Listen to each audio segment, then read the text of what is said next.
What's up, everybody, and welcome to another episode of Teal Takes. I'm your host, Andrew Eshman, and I am joined by former Jaguars defensive lineman and coach Paul Spicer. What's up, Paul? Nice to see you again. Hey, what's going on, Andrew? It's always good to be on the Jaguar podcast and get a chance to talk about our favorite team that's near and dear to our hearts, the Jacksonville Jaguars. Yeah, man, and we have another coaching staff. Moved on from Urban. Here we go again, right? It seemed like it was just yesterday Yeah, we were talking about a new staff, but here and we are again. yeah, exactly. And now we have Doug Pederson. So, what are your thoughts? Let's get started on that. Well, you know what? With Doug Pederson coming in and taking over the helm, I thought it was a good hire from a standpoint of here's a guy with experience, not too far removed from the Super Bowl. So he kind of knows what it takes and what it looks like to put a team on track to that trajectory of getting to the Super Bowl. I think he knows that he has a good quarterback in Trevor Lawrence.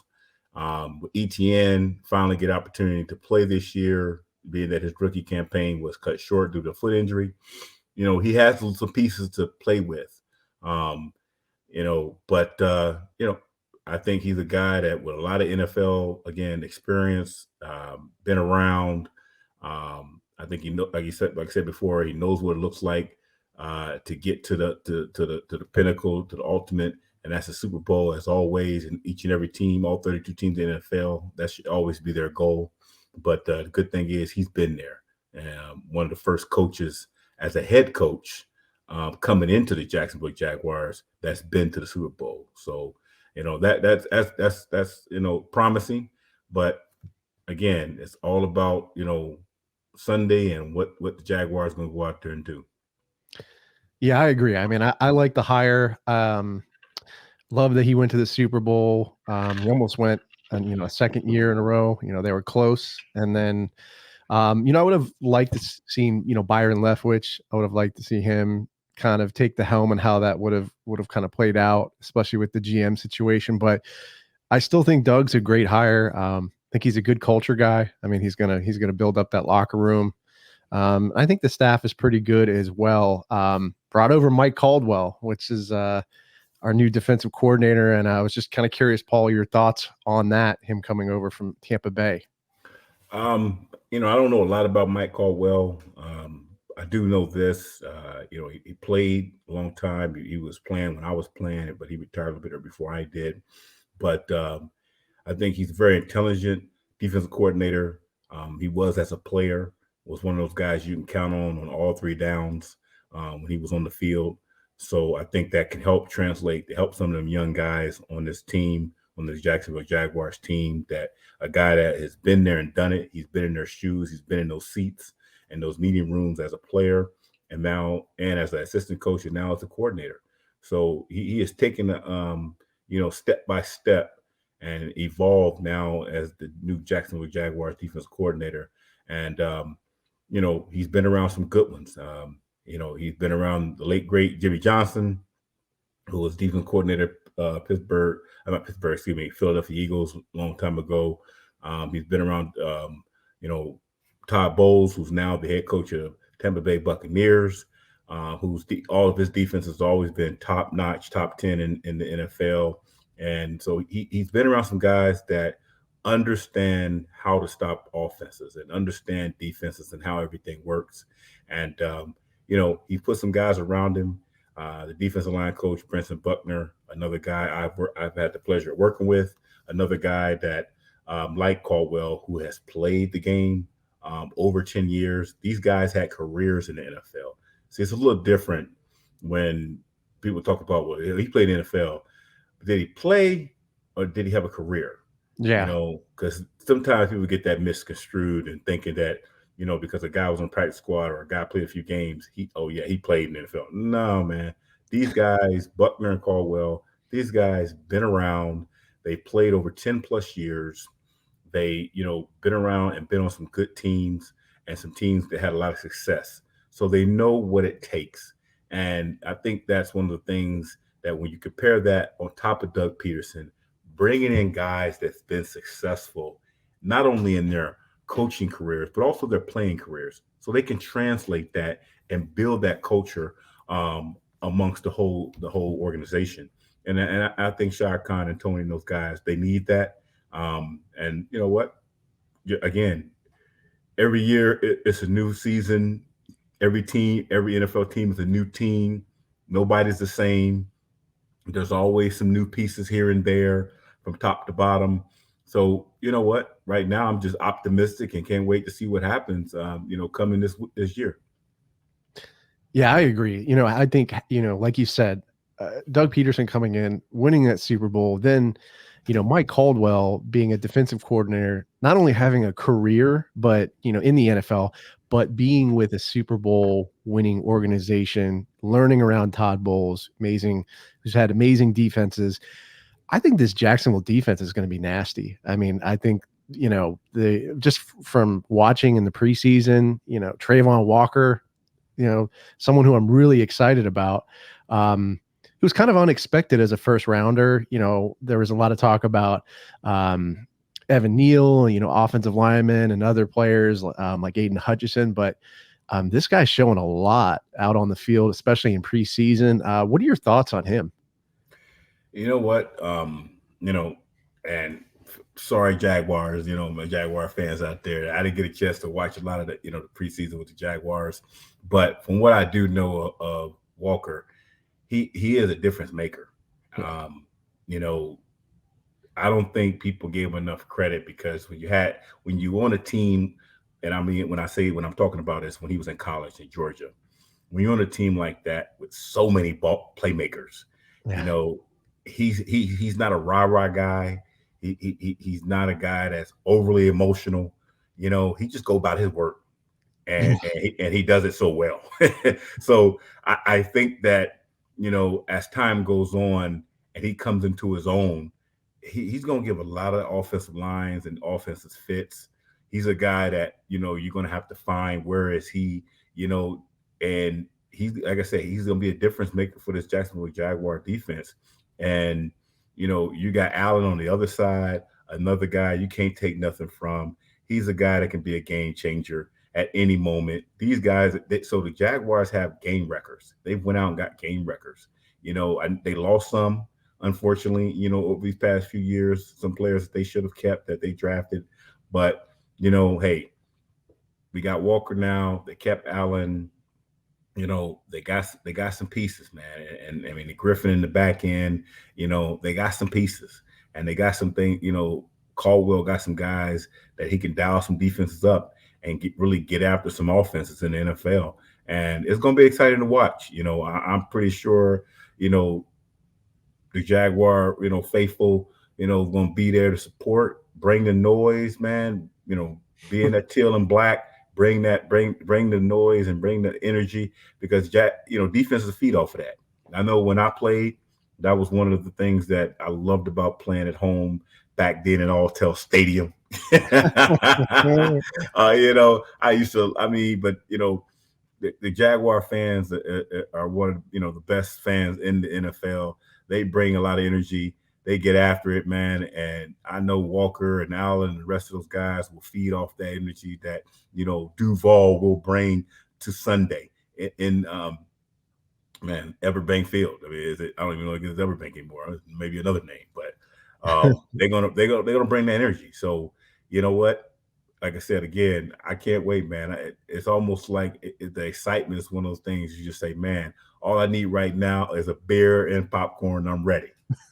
Yeah, exactly. You know what's funny? You mentioned you mentioned the fans. You mentioned when you were playing. I saw something on Twitter that was awesome. It was a clip from I think it was like Thursday Night Football, or it might have been Monday Night Football, but they had a shot of Mike Pederson, and he goes, "Welcome to Duval. Prepare to be hit." And then they showed the lineup, the defensive line. He's like, we have we have like four linemen here, all, 2 all pro. What else to say? And I saw your picture there. I saw Henderson. I think it was Marcus Stroud, and then Rob Meyer, and then they had all the rest of the linebackers. And man, it was just fun to see that. And I'm hoping to bring back that energy, man, where it's like, welcome to Duval, prepare to be hit. Oh yeah, man. I mean, Mike Peterson, great guy, and I wish him the best at the University of Florida. I'm not a Gator fan, but I know there's a lot of Gator fans in Duval, man. So I wish him all the success this year and hope that they do well and go far in this college season. But man, we had a lot of personality on our team, and I'm not saying they don't have that this year, but they're a young group, and when you have a lot of young players, it's one of those things that they're still trying to find themselves as well. Not saying as football players, but as pros. And pro go beyond the field. And it's going to take some time for those guys to gel, not only with each other, because that's very important. That's number one, but also with the community. That's like 1A. I don't put the community in the back seat and make them number two. I'll say they're 1A. And it was always a good feeling to go out on Sunday, get that win, because I knew it affected the community. Because on Monday, from a media standpoint, newspapers, the mailman walked with a better skip when he was delivering mail. I mean, the Maxwell Coffee House on Bay Road right there smelled a little bit better on Monday. Everything just, permeated in a positive manner when the Jaguars were rolling. And I'm just looking forward to, the Jacksonville organization, the Jacksonville community, to get back to that. Yeah, me too, man. We need some victory Mondays. Absolutely. But back to Travon Walker again. We were talking about him earlier. I didn't, will admit I didn't know as much about him. Just with, I think one being on that, like you said, that Georgia defense with all those pieces. I mean, you had Nakobe Dean, you had Jordan Davis, you had all these really, really, really, really strong defensive players. So I think, Walker didn't have that crazy stat line, right? Where he had tons of sacks and tackles. I mean, he's still, pretty good for all those pieces around him. But I'm really excited what he can do with this defense, because I think he can kind of do it all. I mean, he can drop back in coverage. He can rush the passer, get separation from those offensive linemen and get after the quarterback. And he looks like he's a good pursuit guy. He's hungry. He's running. He's a sideline to sideline guy. So I'm really excited about it, man. I think this defense is going to be really good. I mean, Walker is an unbelievable athlete. I think people just didn't take notice of him, like we said already, because of all the talent that he played around in Georgia. I mean, they didn't go win a national championship with some slouches. You know what I'm saying? I mean, they recovered and went and, beat Alabama and beat them handily. And ain't too many, teams in NCAA can say they went and beat Alabama the way they beat them. Yeah. And when he showed up at the combine, I mean, he blew it up. And I think that when teams and organizations went back and looked at the tape, I mean, I think they were like, wow, because when you play with a lot of good players, sometimes you can get lost in the fold, and it takes another look for teams to get, say, let me pay a little bit more attention now and see what this kid is all about. And so when you put on the tape of a guy like Walker, he's heavy-handed. He's a guy that he plays with a relentless motor. He's a guy that, like I said, not a rah-rah guy, not a guy that's going to be look at me and all this and that, not a big personality on the field type guy. And that's okay. Nothing's wrong with that. But the thing about it is, when the ball is snapped from the whistle blown, he's effective. And I think that's what prompted the Jaguars to move him up to number one on their board. And he's not a knucklehead. He's not a guy that's, running around, trying to do things that's going to, bring a bad spotlight on himself or his teammates or his family. I just think he's a guy that's about his work. I think he's a guy that's as humble, probably just a humble soul, man. Just one of them guys got that old soul. But you know what? When the lights are on and he steps across those white lines, he's all business. He's all business, and it's going to be exciting for the Jacksonville, community, the fans, to be able to watch a player of his caliber and his ability to go out there, because he's a guy I truly believe is going to go out there and give you everything he has to win. And Yep. you know what? Other guys feed off that type of energy, and so I think it's going to be a very benefit for the overall defense to have a young man like that. Yeah, and I mean, I also think he's really focused, like you said, all business, and that's what the Jaguars need. Honestly, so many distractions in the past. They just need to get focused, and I think he was not only the great athlete, like you said, but he's a guy that's going to be a good locker room guy and is going to keep that defense focused. So it'll be really fun to watch. So we've been talking a lot about defense. I want to transition a little bit over to offense. We have the LaViska Shenault trade, our second round wide receiver. We drafted 2 years ago. Dave Caldwell drafted him, and now he was been traded to the Panthers for a 6th and a 7th round pick in 2023. What are your thoughts on this? Yeah, I'm sorry, man. I was a head scratcher. I mean, Yeah, truth be told, because he was one of the bright spots on the offense last year.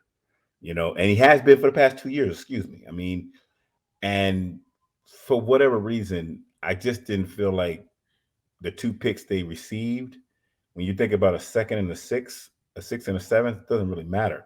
Those are two picks that they may or may not make your team. yeah, They are just priority free agents, truth be told. yeah. So you gave up something for true in my mind for nothing. Right. Okay. And I don't know, the backstory. There always is a backstory. Yeah. Did Shenault get, into it with his receiver coach? Did they even get along? What else was going on? Right. Because trust me, when things like this happen, there's always a backstory. And that's the one thing about it from a media standpoint. You ain't gonna never really know the true what's really going on or what really happened. It just happened, and it's like I said, it's one of those things that you just say, you know what, it's a head scratcher. I don't see it. I wish the young man success in Carolina. I'm pretty sure I saw a tweet saying that he's ready to make plays for the Panthers, and I believe he will make plays for the Panthers. And he was a playmaker. He's a guy that, to me, I compare him to Antoine Bowden, where you had a receiver that had running back ability, that was Right. really hard to tackle, really good in space, with ran the ball very well when it was in his hands, where the arm tackles ain't gonna bring him down.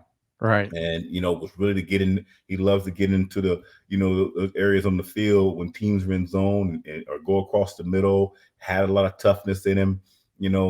Played the game fearless, and I'm sure he's gonna be missed. I think, truth be told, and I don't know if Trevor Lawrence will come out and say it, but he was kind of like that outlet. That, hey, you know what? If nobody open, Trevor Lawrence is looking for him. Right. So maybe Trevor Lawrence, he got to find a new guy, and they went out and paid an arm and a leg for Kirk, who, don't get me wrong, not saying he's not a great player, but truth be told, in my mind, I think he's a slot. He's dynamic. He has speed. He can take the top off of defenses. He's a little small, so but hope that he can have a big year for the Jacksonville Jaguars, and Trevor can get some time to get the ball to him, and so they guys can make some plays. But I just felt like Shenault was a guy that can, you can do a lot with. You can run those jet sweeps, that teams like to run. That, I mean, hey, Doug Pederson, Doug likes to run. I thought he was a guy that you can do that with, or a guy that, if Etienne is not back there, or Robinson's not back there, you could put him in the backfield, run him out of the backfield if you wanted to, or hand the ball off to him. I mean, Right. I just felt like there were so many things you can do with a guy like that. And for whatever reason, like I said, don't know the backstory, but for whatever reason, it didn't work out. They weren't going to cut him. I think he just had too much value there.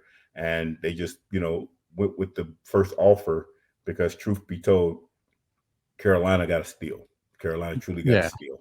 Yeah, they did, man, and I'm upset about it because I think, like you said, he was one of those dynamic guys that you could do a lot with running the football, maybe use him in kind of like a Deebo Samuel way where you're handing the ball off to him. Yeah, especially since, Robinson and ETN have had some injury trouble. You can put him back there and still be able to run the football. He didn't have a good second, last season. Didn't think it was a great season for him, had some drops, but I think he deserved another opportunity. And yeah, I just think the Jaguars goofed on this one, but we'll see as time goes, right? Well, you know what? I mean, a lot of people are still shaking their head about Balky and I don't know the guy from Adam. I just, like I said, this is one of, I think, since I've been paying a little bit more attention, this is one of the things that kind of, again, I don't know if it's Balky, again, the backstory. I don't know if it's coming from the GM. I don't know if it's coming from the coaches, the head coach. You don't know. Right. And in the media, all we could do is kind of speculate. We can speculate on what it is and what but at the end of the day, it doesn't matter. The guy is gone. They got a couple of picks that, truth be told, a 6th and a 7th is nothing. I mean, you can get 2 free agents, buddy. I mean, it's a 6th and a 7th of free agents. Truth be told. Yeah, I mean, So, it was peanuts. I mean, they didn't get anything for him. right. So it's a shame, but we'll see what happens this upcoming season. Hopefully Kirk, like you said, steps up. I think he's got a lot to prove. Marvin Jones Jr., he's going to have to get these receivers are going to have to get separation and get open for Trevor, because I mean, last season, the wide receivers, I feel like, just, weren't all there for him, and he struggled a bit with that. I mean, yeah. And I was surprised they didn't go out and get another guy. I mean, don't get me wrong. I'm not saying Kirk's a bad player. He's not. But is he an AJ Brown? No. Just you know what I'm saying? I mean, is he a Deebo Samuel? No. And so when I think about some of the guys that were maybe available out there, is he a Julio Jones? I just when I think about what's available, what's out there in the market, I just thought they really could have, not taken nothing from Kirk, because I think he's a good player too. But I think there was just some other guys that were much better. Yeah, I mean, Devontae Adams was out there. I was just about to say Devontae Adams. You want to help a young quarterback, you get a Devontae Adams type guy. Yeah. Hey, come on, man. I mean, I know Seattle wasn't going to give up Metcalf, but man, I tell you what, they should have threw their hat in the ring and tried. I mean, Metcalf. I mean, are you kidding me? If we'd have had that guy, come on, man. I mean, it's just sometimes it's a little mind-boggling. Like I said, it's them head scratchers that you just kind of say, hey, man, I wish they could have, went this route, but they didn't. And again, it's all good. It's not like it's the end of the world. It's not like Kirk is not a good player and not worthy. Again, it's just that when you have a young quarterback, you know what? And a lot of people believe that Trevor Lawrence is going to have a breakout season, and I'm praying that he does. I want him to have a breakout season because, again, like I said, the Jaguar organization is near and dear to my heart. I want to see him do very well. I want to see him in the playoffs and make another run because not only the organization deserves it, but more importantly, the community of a whole in Duval deserves it. Absolutely. Absolutely. So as we're wrapping up, what's your outlook on this upcoming season? You think the Jags do better? You think the Jags make the playoffs? What are your thoughts? I'm shooting for the playoffs. I really believe they got a shot. The Colts in Tennessee, 2 of the better teams. I would say the Colts a little bit more over Tennessee. But again, it's something about when you play against your division. Yeah. You can't really say, oh, the coach is just going to beat the Jags. You can't really say, oh, Tennessee just going to come run all over the Jags. Because something about when you play those division opponents, it is the weirdest thing. And I tell you, I've been saying this since I was playing. Because when I got to the Jaguars, and I remember back then the divisions was changed, and we were in the same division with Cincinnati, Baltimore, Pittsburgh. And when we played Pittsburgh, it was oh man. I mean, I used to love playing against Pittsburgh. First of all, that was my favorite team. I love playing against because they ran the ball all the time.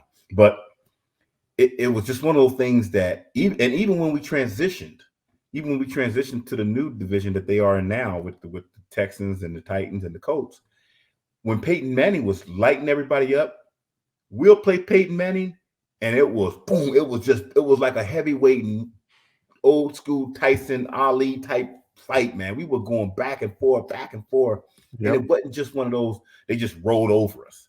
So they got a shot. The Jaguars have a shot, and it's just like I said, some things that about I think the ball has to bounce their way, which as of late they haven't had that, and I think they can create some of that for themselves.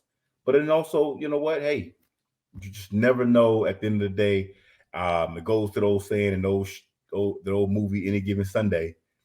Anything is possible, and I think that for the Jacksonville Jaguars in the 2022 season, anything is possible.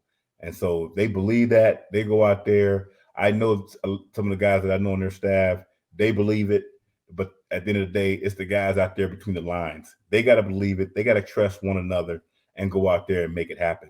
And that's what it boils down to. You got to have that trust with the guy next to you.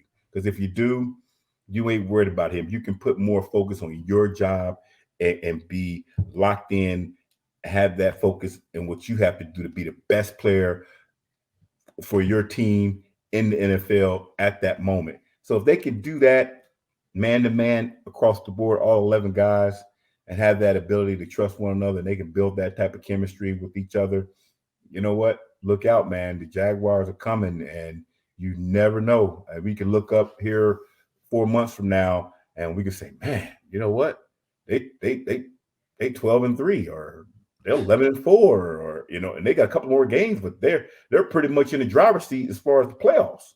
And they got to have that mindset to expect to win. They expect to be in that mode right there, and not sit there and go into games hoping to win. You can't ever think like that. You got to go in every game expecting to win, expecting to get the dub. Yep, exactly. I mean, I think they're definitely going to win some more games. Whether that's 5 or 7, wins, I think is up in the air. I think the second half of the schedule is going to be hard for them. They're playing some really, really good teams. But it's like you said, though. I mean, they could, be a playoff team, and I hope I'm wrong. I hope they do better and get into the playoffs or make a wild card. But it'll be really exciting to watch. I'm hoping Trevor has that breakout season.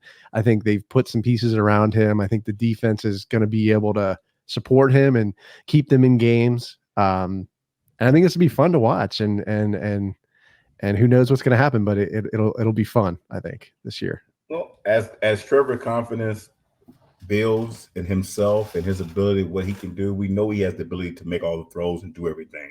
But as far as I'm talking about, being that playmaker that he can be, as his confidence builds in that, and don't get me wrong, other guys around him are going to have to step up. That offensive line is going to have to step up. There's still a big question mark right now as to what they're going to do and what they're going to bring to the table. And so there's some position groups on that team that has to step up. You mentioned it earlier with the wide receiver core, with leading the way with Marvin Jones and Kirk. Those guys are veterans. Those guys are going to have to pull their weight and not only do what they need to do, but also get those other guys in that wide receiver room to step up as well as Cam Robinson and those guys in the offensive line. Those guys are going to have to. Hey, they paid Cam Robinson. They thought that he can be a guy that can get better. Well, he's going to have to show it. He's going to have to show it. So right now, it's one of those things that they're in that mode of a lot of guys going to have to start fighting, because again, if they go out there and have the same type of campaign that they had last year, some of those players ain't gonna be around. They're gonna because in the NFL, people forget those contracts. A lot of that stuff ain't like it's 100% guaranteed, and they don't forget. Like I said, people forget about the NFL. It don't mean National Football League. It means not for long. So if you're not out there doing what you're supposed to be doing and helping your team be the best because your play is lacking, then guess what's going to happen to you? You're going to find yourself without a job. And if Cam and them can't get it together, you know what? Hey, see you later, brother. We need to go out and get another brother another guy that can come in here and make Trevor feel comfortable that he can take his drops, step up, find his receiver, and go through his progression, find the receiver, and get the ball to him without worrying about looking over his shoulder. A quarterback can't play in this league always looking over his shoulder. If he is, then he's going to be a subpar, below average quarterback, and then everybody's going to call him up. Everybody's going to be on his head about he's a bust. And then here we go again talking about who they're going to draft in the first round in the top 5 next year. Yep, exactly. I like that acronym, not for long. It's the first time I've heard that. That's great. Well, Paul, this has been great chatting with you, talking some football. Always a pleasure having you on.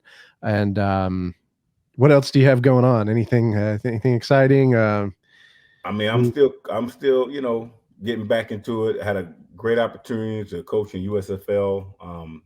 This first inaugural season earlier this year was great with the New Orleans Breakers. We made the playoffs, ended up losing against the Stallions, who won it all, which was great. That was awesome. A lot of things are being worked out right now. I'm not gonna put it out there. I'll let you know. You know exactly what's coming up here. Hopefully, by the end of this month in September, I know exactly what's going on. So, but man, I'm excited. Get out another opportunity to coach, get another opportunity to impart just knowledge of self and as being a pro, and to another young man to help him be a better man and a better pro football player, and hope they get opportunity, because a lot of the guys in USFL did get opportunities to go over to the NFL. There are a few of them didn't make the 53-man roster. A few guys made practice squads, and that's great. That's what it's all about. And again, I'm still fighting for another opportunity as well to get my chance to get back in the NFL as a coach. And I know it's coming. It's just a matter of time. And you know what? When the good Lord bring it and give it up, can't nobody take it away. So I'm looking forward to the opportunity when it presents itself. But right now, hey, I'm looking forward to just getting back out there, getting on and smelling the grass, and getting an opportunity to get out there with some young men that really want to be a professional. Yeah, man. Well, hey, I'm rooting for you. Any team that gets you is getting a great coach, and I wish you the best. I'll be looking forward to hearing more about that, and hopefully we can get together again sometime and do another episode, and we'll be talking about maybe Jaguars playoffs and talking about some wins. Oh yeah, I'll tell you what, man. Here it is in first day of September, and the season is just a couple of days away. And you know what? We're gonna look back, like I said, 3 or 4 months from now. If they're the Jaguars in the driver's seat, you're gonna be like, man, we said it. We claiming it. We claimed it right now, September 1st, man, 11:56. We claim the Jacksonville Jaguars can make the playoffs. And so I think they can. I think they got a good staff over there. Doug Pederson put together a good staff. Caldwell, my man, Brenton Buckner, they're going to get after it up front and with their defensive guys they have. And you know what? My prayer is that, like I said, those guys and I'm claiming it today, that they can make the playoffs. All right. Well, we'll end on that note. Jags making the playoffs. That's what Paul Spicer is predicting. And we are wrapping up episode 2 of Teal Takes. Thanks, everybody, for watching. Thank you, Paul Spicer. Always appreciate having you on. See you guys later. Appreciate it, Andrew. See you. Duval! What's up, everybody? It's Andrew from the Jaguar Podcast. Hope you enjoyed the video, and if you did, there's more content over here. Don't forget to subscribe to the channel as always. And remember, this is a podcast, so you can find this pretty much wherever you find podcasts. There I'll be doing interviews of current and former Jaguars players, including Joe Schobert, DeJuan Smoot, Shaq Quarterman, etc. And I also do interviews of former Jaguars players, including Natron Means, Jimmy Smith, Tom McManus, etc. So be sure to check out the podcast, subscribe to it, stay safe, stay sane, stay healthy, go Jags, and I'll see you next time.